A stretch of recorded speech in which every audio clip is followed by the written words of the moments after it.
So basically, this is our immigration firm. Lots of people actually face their immigration-wise problem. So I need to listen them one-to-one and try to resolve their problem. Okay, so we're sitting in an office. We're in Whitechapel. How many people work in this office, Sonny? So if you just calculate, especially East London and Whitechapel, there is lots of solicitors and lawyers firm. And that's what you are. You're a solicitor. We are immigration firm, business immigration firm, specialize on business immigration. So is that different from a lawyer's immigration firm? Kind of same, but we dealt with especially the business, like staff shortage, sponsor license, bringing people from the overseas for specific skills. For example, for IT company, they need to hire engineers or IT technician or IT person from Harvard, from Japan, from China. So we are basically provide our help to those business to get their identified people through immigration. Now, WPC, I mentioned my company name. It's a Work Permit Cloud full name, and shortly Work Permit Cloud. Work Permit Cloud. Yes, okay. and shortly it's called WPC, and our head office is based on the Gherkin, the iconic towers. The Gherkin in the city of London. Yes, right, yeah. And this is the second branch, and we try to resolve that problem. Yeah. Okay, so how did you get into this business? What was the path that took you to this office here? So my life is always I was very visionary and taking risk.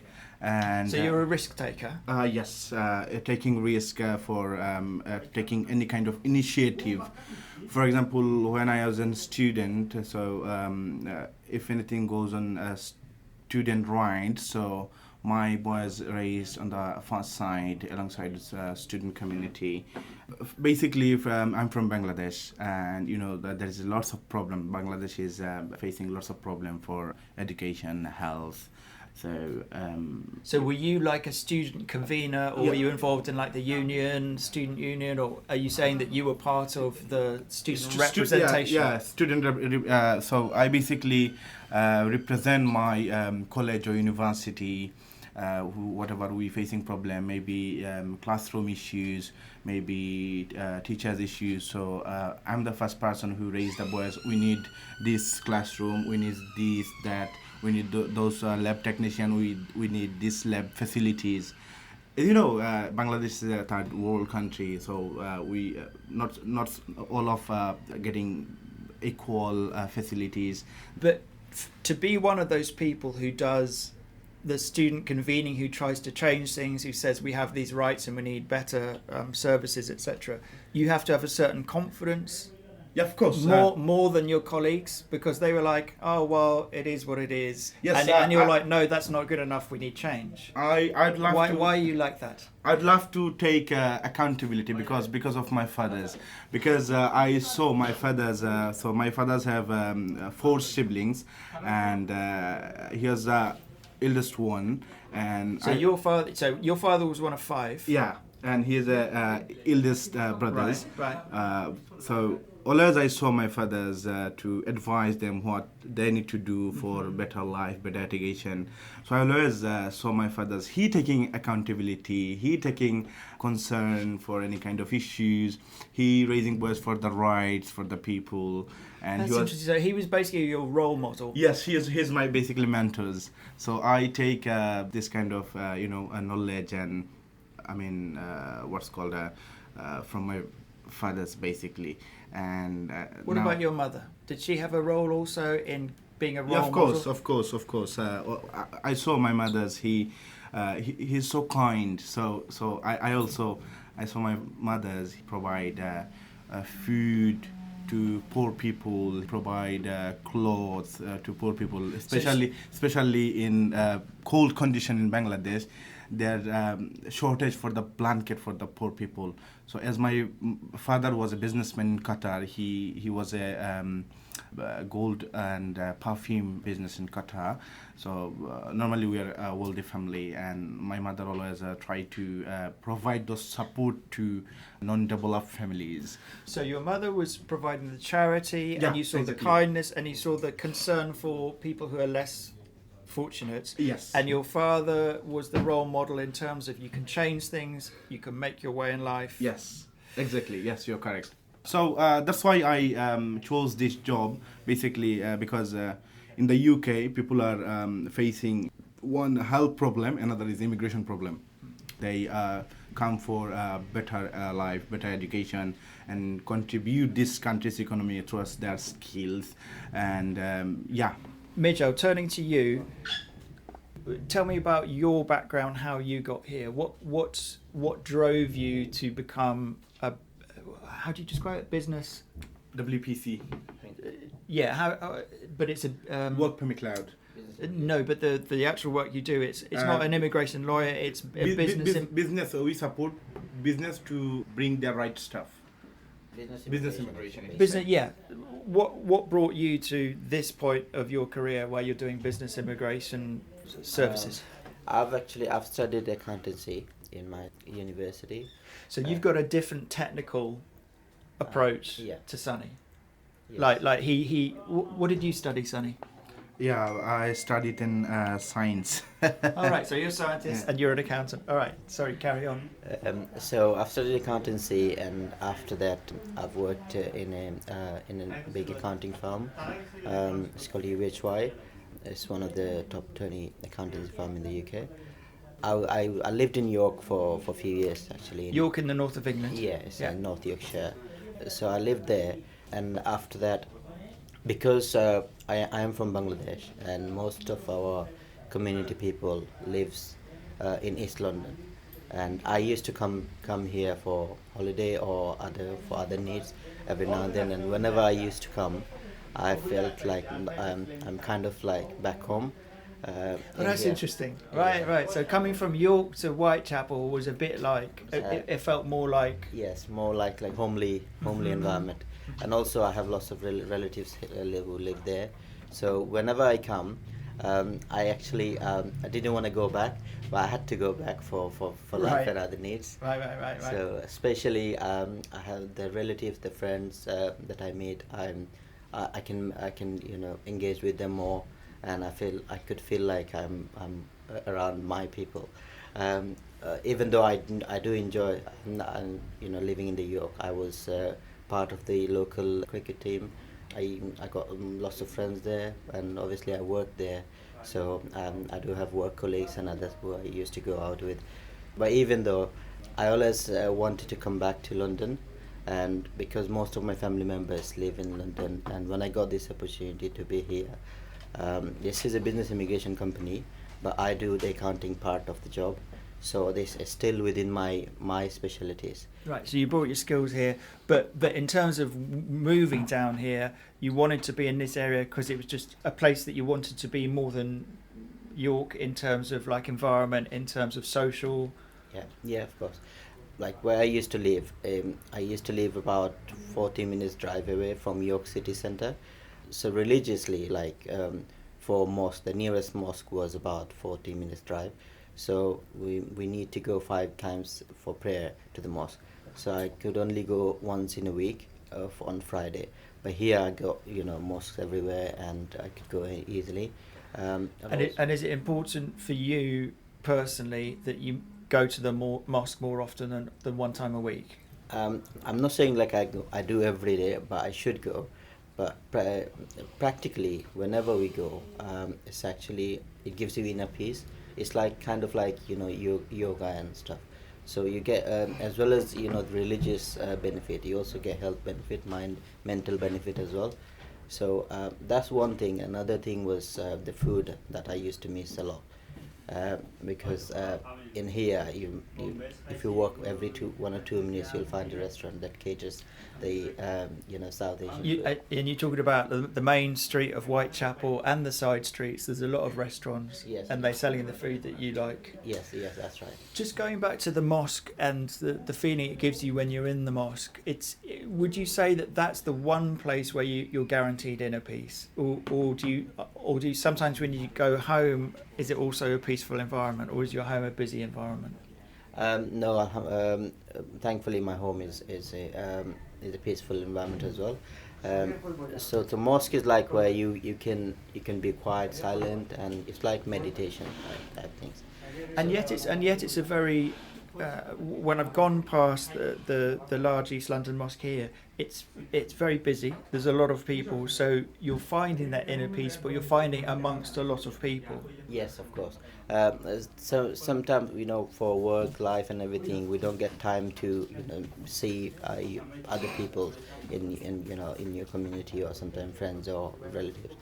But whenever you go for mosque after the prayer, there is always like a small gathering, so everyone like catch up, and whoever wants to, it's not forced, whoever wants to they stay, and it's like sometimes you want to meet people, but you don't want to spend longer, like you don't have enough time.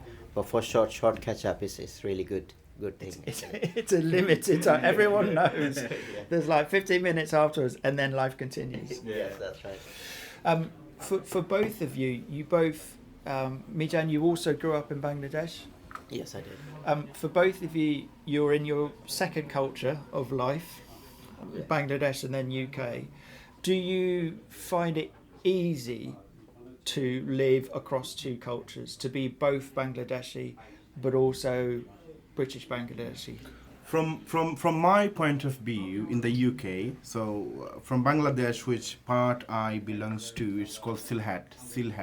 Right. So if you go to the history, and that's like a region, is it? Yes, it is region. It's called it's a division. Right. So for the Sylheti people in the UK, there is history for 300 years.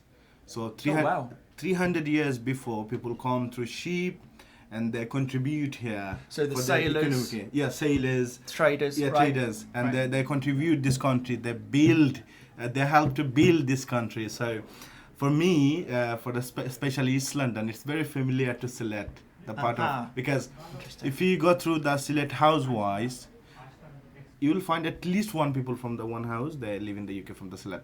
So for me, it's very familiar Sylhet to East London, because for the food, for the cultures, for the people, because first language we use for the Island is obviously English, and second of all Sylheti, not Bengali.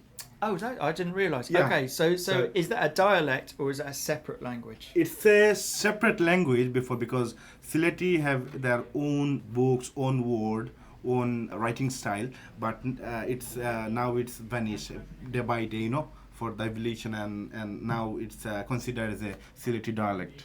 So it's interesting what you say about the 300 years, because I think your average East Londoner, who is not Bengali, would assume that the Bengali connection with East London is maybe 50 years, is maybe 75 years. But you're saying from the Sylheti culture, it's 300 years. Yes. And so that familiarity and that connection is much more part of your culture than we understand. Yes. Because for the Gen Z, they thought for the 50 or 70 years, but if you go to the history, because history never tell you lies, because if you go to the history, you'll find actual record, because Sylheti come and they contribute for the food. If you eat chicken tikka masala, you eat chicken tikka pasanda, kurma. So who actually built this food and introduced food? That's Sylheti people through the Indian restaurant. And if you go through the food wise, lots of Indian restaurant who actually owner from the Sylhet. And Mijan, is that also your area, Sylhet? Yes, or your family history area as well. Yeah. Just to clarify one thing, as my colleague was mentioning, the Indian food and stuff. The place is mentioned Sylhet. It's part of Bangladesh, and Bangladesh was part of India before. So 300 years back when our ancestors they came, they were named as Indian people. That's why we can relate more, to the Indian cuisine and other stuff. So a lot of Indian food. We were also part of this. After that, we got separated, but our people was part of, under the banner of India. So it's a complex history, because the separation from you from India, and then the separation from Pakistan. 1971 and 1947, I think. Were both difficult separations, weren't they? Yeah. Which means that your identity here does that affect your identity in how you relate to other people from India or Pakistan in East London, for instance? No, Because of that history or I'm not? very proud Bangladeshi. I'd say because if you go to the history, as I born after 1971, I'd love to describe my identity as a proud resident of United Kingdom and as a proud Bangladeshi. This is my identity. Yeah. Mijan, would that be your identity? Yes, I agree with him. I'm a proud Bangladeshi, but obviously living in the UK, and I can proudly say I'm a proud British Bangladeshi. Turning to today, turning to your where I met you. You were both taking tea or coffee Yes. from a little shop outside. Yes. You're having a little chat. You had your phones out. What stage of the day was that? Was that just a break? Were you doing business? Were you? What were you doing there? Very interesting. In our downstairs shop called Greenleaf, so they provide the tea, Right. And also, Sylhet famous for the tea as well.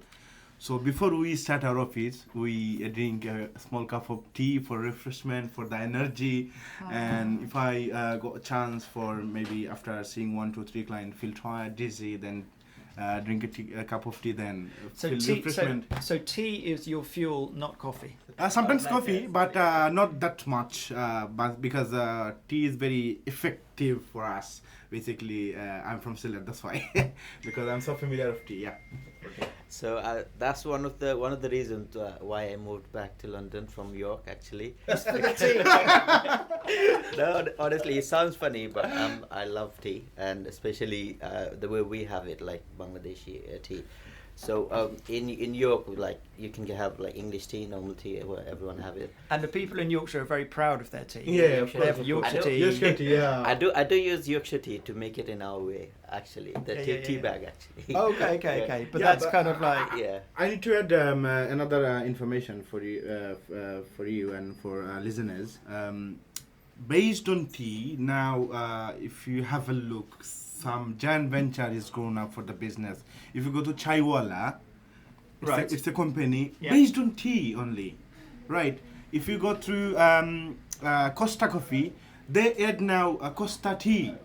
If you go to Starbucks, they add now Starbucks tea. So they are adding. So you're trying to ventures. say that tea is making a comeback against coffee? Yeah, of course, because We do have a coffee machine in the office, but we don't have the coffee from here. We go downstairs to have the tea. So the tea that starts the day, is it a black tea? Is it a white tea? Is it a strong tea? Well, I mean, if you're tea connoisseurs, there must be different kinds of. It's for me. It's a milk tea, masala chai. Okay. With a bit of added spice? Not that much. It's a sweet spice with tea bag. Yeah. Okay, and Mijan? I have similar like masala tea. There are different types of karak chai, masala tea, and other types of teas. We mostly have masala tea and karak chai. But it's not just tea leaves. It adds. Yes. There's a bit of cardamom, or there's a bit of some other ingredient for the masala tea. Yeah. And is it the case that in your homes you also have your own unique tea mix? Does everyone make their own tea mix For at us, home? for us, it's normal because we And the reason I ask is because, like in North Africa, if you go to Egypt or Sudan, people are very specific about the mix of spices they put with their coffee. No, we for don't instance. use that much because for homemade tea we use milk, tea bag, and sugar. That's it. Okay. If you got very tea bag familiar, especially for me in my house, I use Yorkshire tea, which is very very tasty for me. Yeah. So it's not Sylhet tea bags. Because Sylhet bags are very expensive in this country because Even though the fact that we're in Whitechapel. Come on, surely there's a... For cloth as well, because if you go through made in Bangladesh cloth, you can't buy because made in Bangladesh cloth are very expensive.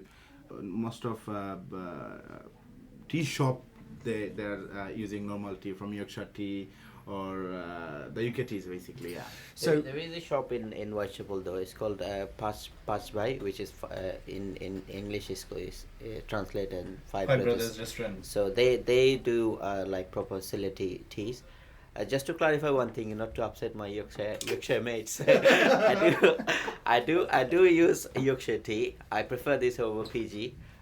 So it's not the actual tea bag actually. It's how we make it. We use the Yorkshire tea bag, but it's the way we make the tea is different to what we used to have in York. Okay, what's the difference? So I'm intrigued now. What is the secret kind of tea making ritual? So, there is one way of making at home, and obviously the shops they do it specially. So at home we mix the tea bag with milk, and then we boil it, make it strong enough, and so then you cook out, you heat it up with the bag in it, yeah, and the milk in it. yeah. Okay. And then once it's perfectly boiled, and then we add some water. Some people don't add water at all. They use all milk and tea bag. Yes, this is the actual procedures to making tea. Yeah, and it's important. Yeah. But you mentioned when you were drinking tea down there, it's when you'd seen 1 or 2 or 3 clients. How many people do you see?